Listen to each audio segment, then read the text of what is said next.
Assalamu alaikum. Waalaikum salam. Kaka, naomba mayai 3. Asubuhi nilikuwa nadaiwa.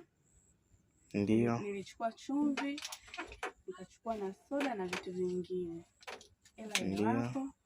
Alafu kuna maji yangu niliyaacha hapa, nikaomba waniwekee kwenye friji. Naomba. Haya hapa dada. Asante. Asante nawe. Mimi nashukuru, huduma yako nzuri. Sawa. Bye. Uwe na siku njema, akina kupenda. Tena. Wewe una akili timamu wewe. Hivi unaona hivi nilivyo? Dadangu sawa, lakini nakupenda. Hapa nilipo katika hii hali unanipenda? Mimi nimekupenda hivyo hivyo. Yaani vijana wengine bwana watafutaga kupigwa tu na wanaume wenzio. Dada wewe mzuri lakini. Wewe mzuri lakini. Mungu kaumba kukosea. Hebu toka.